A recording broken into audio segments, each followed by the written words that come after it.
My wife demanded an open marriage until she found out who I was dating. Before we begin the story, make sure to subscribe to our channel and never miss more incredible stories every day. When my wife walked into the private dining room to pitch her startup to the billionaire investor who could make or break her career, her confident smile vanished the second she realized the investor was holding my hand. Sarah had spent the last 2 weeks obsessing over this dinner. Her startup was bleeding cash, and securing funding from Victoria's legendary venture capital firm was her only remaining lifeline. Sarah had even bought a new $4,000 designer suit just for the occasion, lecturing me that morning about how people like Victoria only respected high-status individuals.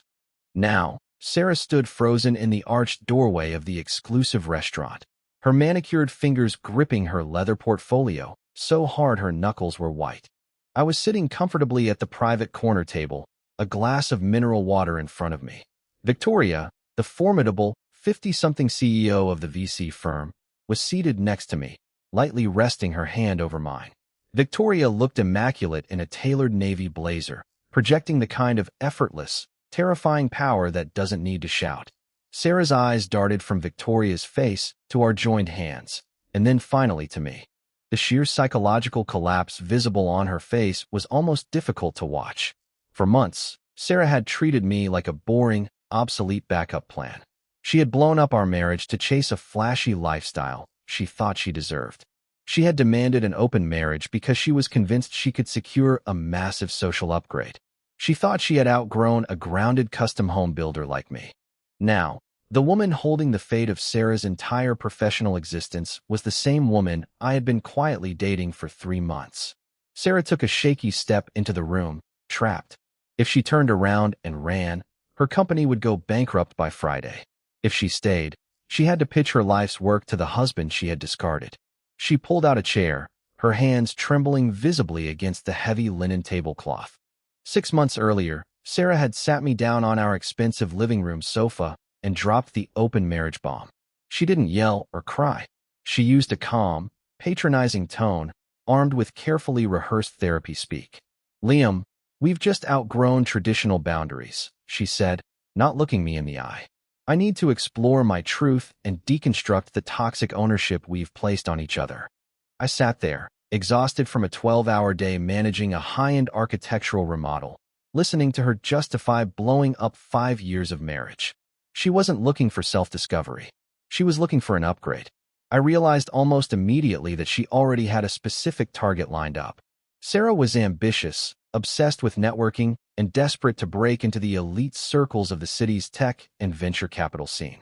I was just a practical guy who built custom homes, successful, but not flashy enough for her Instagram feed. She didn't want a divorce because she liked the financial stability my income provided while her startup burned through cash. She wanted a safety net while she auditioned for a better life. I didn't argue. I didn't beg. When a partner tells you they want to date other people, the marriage is already over. The paperwork just hasn't caught up. "Okay," I said quietly. Sarah looked briefly surprised by my lack of resistance, then reached into her designer bag. She didn't just want an open marriage. She had prepared a highly structured framework to control exactly how it would work. She slid a printed, 3-page PDF across the coffee table. The document contained a list of 30 rules heavily weighted entirely in her favor. Sarah's rules were a masterclass in hypocrisy. I wasn't allowed to bring anyone to the house, but she could.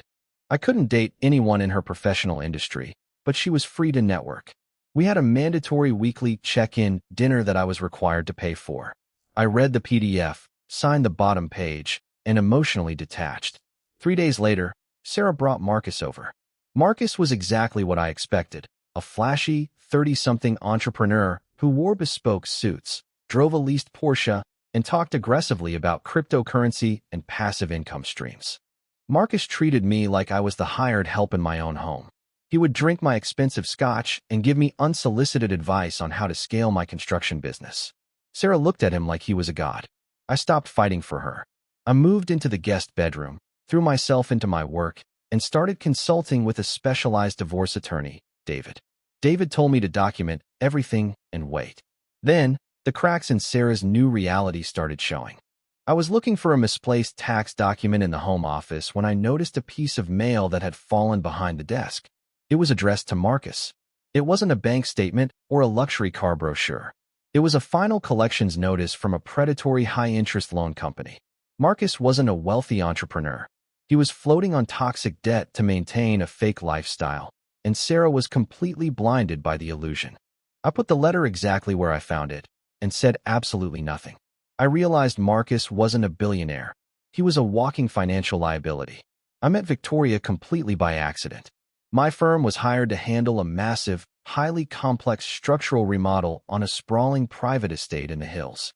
The client was notoriously difficult, having fired 2 previous contractors for sugarcoating bad news. I showed up on a Tuesday morning to review the foundation plans. The client was Victoria. She walked out in a sharp blazer and jeans, carrying a cup of black coffee, radiating an intimidating, no-nonsense energy. The previous architect said the cantilevered deck would hold, she said, pointing to the blueprints. I looked at the math, shook my head, and gave her the brutal truth. It will hold for about 5 years, I said. Then the soil erosion will snap the primary steel supports and half this house will slide down the hill. You need to rip out the entire retaining wall and start over. It's going to cost an extra $100,000 and delay the project by 2 months. Victoria stared at me, her sharp eyes calculating. The sycophants around her usually told her whatever she wanted to hear to keep the money flowing. Finally, she said, taking a sip of her coffee. Someone who actually tells the truth. We spent the next 3 hours walking the property, arguing over load-bearing physics and structural integrity. She was brilliant, demanding, and surprisingly funny.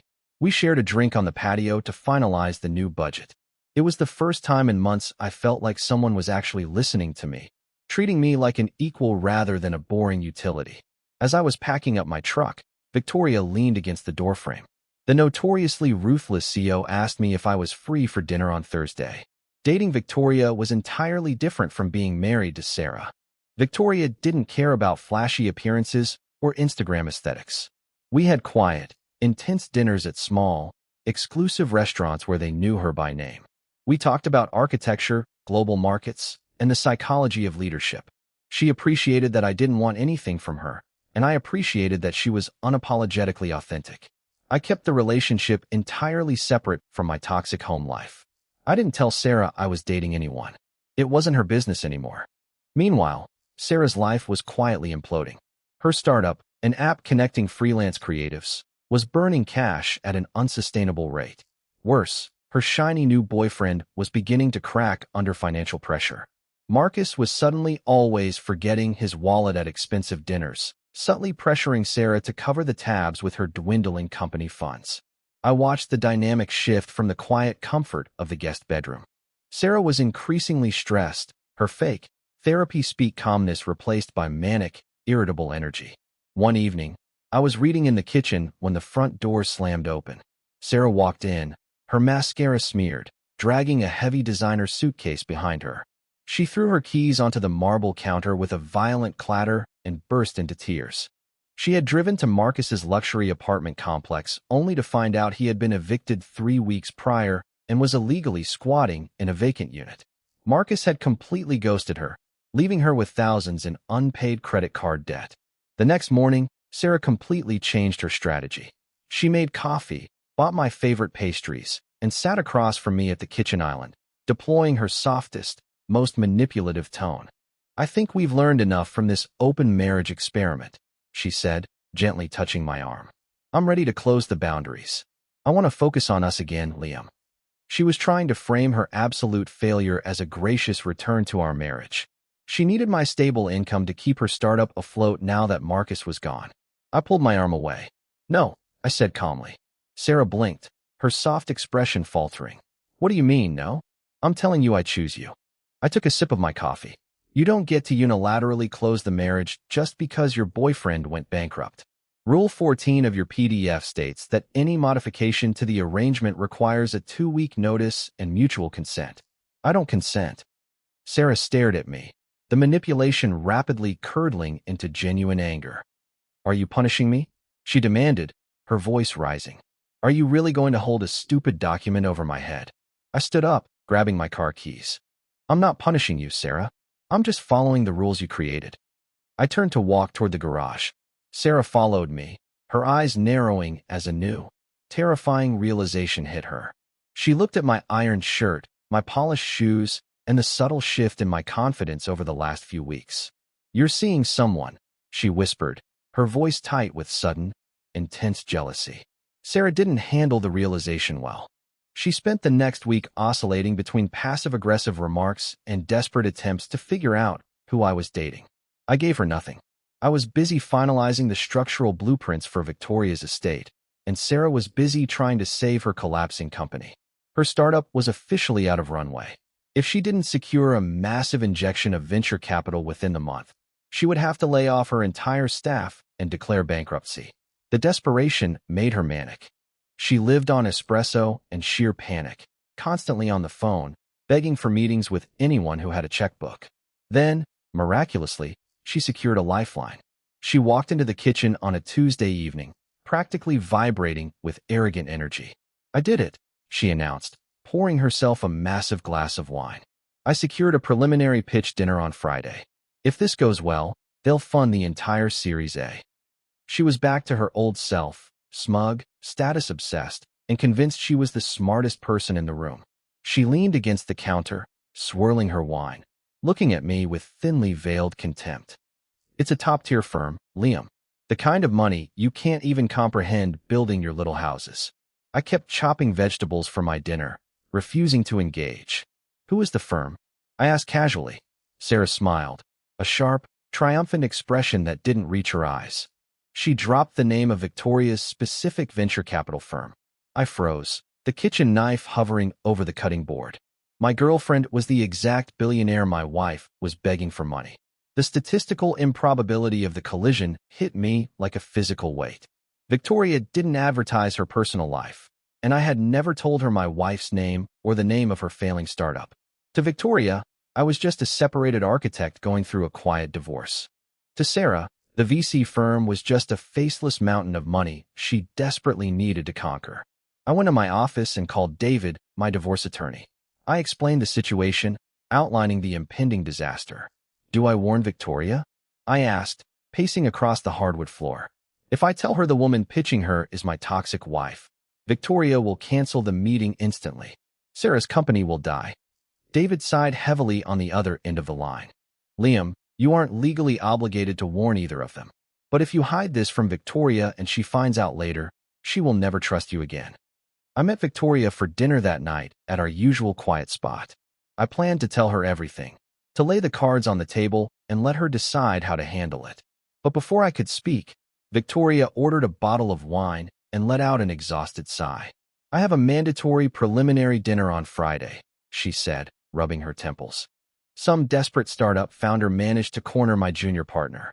The financials are garbage, but the tech is mildly interesting. She looked across the table, her sharp eyes softening just a fraction. I hate these dinners, Victoria said. Come with me as my +1. I didn't tell her. I sat across from Victoria, looking into the eyes of a woman who valued ruthless honesty above all else, and I made a calculated choice. If I told Victoria the truth now, Sarah would blame me for actively sabotaging her career. She would claim I maliciously ruined her meeting out of spite, turning our divorce into a chaotic, drawn-out nightmare. But if I just showed up to the dinner, Sarah would have to face the natural consequences of her own arrogance. I smiled and told Victoria I would love to attend. The days leading up to the Friday dinner were excruciating. Sarah was riding a wave of delusional confidence, completely unaware of the trap she was walking into. She spent Thursday evening lecturing me on how successful people take risks, implying that my stable, predictable life was a failure of ambition. You just don't understand the pressure of operating at this level, Liam, she said, aggressively steaming her new designer suit in the living room. This VC firm only invests in elite founders. They don't tolerate mediocrity. I just nodded, sipping my water. I had already packed the remaining boxes of my personal belongings in the guest room. David had finalized the divorce papers that morning. The legal trap was set, the financial trap was set, and Sarah was marching blindly toward both, armed only with a PowerPoint presentation and a profound lack of self-awareness. I left the house on Friday afternoon, telling Sarah I had a late client meeting. 2 hours later, I walked into the private dining room holding Victoria's hand. Which brings us back to the moment Sarah walked through the arched doorway. The psychological collapse on her face was absolute. She stood frozen, her knuckles white around her portfolio, staring at my hand resting comfortably under Victoria's. The arrogant, therapy-speak persona she used to justify her selfishness instantly vaporized. She was trapped in a room with the woman who held the power to save her company, and the husband she had treated like garbage for the last 6 months. Victoria noticed Sarah hovering in the doorway. Ever the professional, Victoria offered a polite, terrifyingly composed smile. "Sarah, please, have a seat," Victoria said smoothly, gesturing to the empty chair across the heavy linen tablecloth. "I'm glad we could finally put a face to the pitch deck." Sarah took a shaky step forward, her eyes darting frantically between Victoria and me. She couldn't make a scene. She couldn't scream. If she acted unprofessionally for even a second, Victoria would kill the investment before the appetizers arrived. Sarah pulled out the chair and sat down, her hands trembling visibly. She opened her mouth to speak, but her throat seemed completely dry. Victoria turned to me, her expression softening into genuine affection, oblivious to the nuclear tension radiating from the other side of the table. "Sarah," Victoria said pleasantly, her voice cutting through the silence like a scalpel. "I'd like to introduce you to my partner, Liam. He occasionally helps me evaluate the structural integrity of new investments." Sarah stared at me, the sheer horror of the power dynamic finally breaking her. The dinner was suffocating. Sarah tried desperately to launch into her rehearsed pitch, but her confidence was shattered. Every time she highlighted her company's strong foundational ethics or commitment to transparent partnerships, her voice wavered, her eyes flicking nervously toward me. I sat there perfectly polite, eating my steak, playing the role of a supportive partner to Victoria. I didn't interrupt. I didn't gloat. My absolute silence was far more terrifying to Sarah than any argument we had ever had in our kitchen. Victoria, sharp as ever, noticed the erratic energy. She began dismantling Sarah's business model with brutal precision. "Your user acquisition costs are unsustainable," Victoria noted, tapping a manicured nail against her wine glass. "And your leadership structure seems highly reactive rather than strategic." Sarah stammered, frantically trying to pivot to the tech stack. She looked at me, a silent, desperate plea in her eyes, begging me to help her, to say something supportive to the billionaire sitting next to me. "Liam," Victoria asked casually, turning to me, "you understand structural integrity. Based on these numbers, how long before the foundation cracks?" I put down my fork and looked directly at Sarah. "The foundation is already cracked," I said quietly, my voice perfectly level. "It looks shiny on the outside, but the internal framework is completely hollow. When the pressure hits, it's going to collapse entirely." Sarah's face flushed dark red, realizing I wasn't talking about her app anymore. Sarah panicked. When Victoria excused herself to take a brief phone call in the hallway, Sarah lunged across the table, her voice a desperate, venomous hiss. "What the hell are you doing, Liam? Are you trying to ruin my life? You have to tell her to fund me." I just looked at her, completely unaffected by her anger. "I don't tell Victoria how to spend her money, Sarah. I'm just enjoying dinner." Sarah's eyes narrowed, her ambition overriding her common sense. She stood up, grabbing her portfolio, and marched out into the hallway after Victoria. I stayed in my seat, waiting. 10 minutes later, Victoria returned to the table alone. She sat down, took a sip of her wine, and looked at me with an incredibly calm, terrifyingly cold expression. "Your wife just tried to corner me near the restrooms," Victoria said smoothly.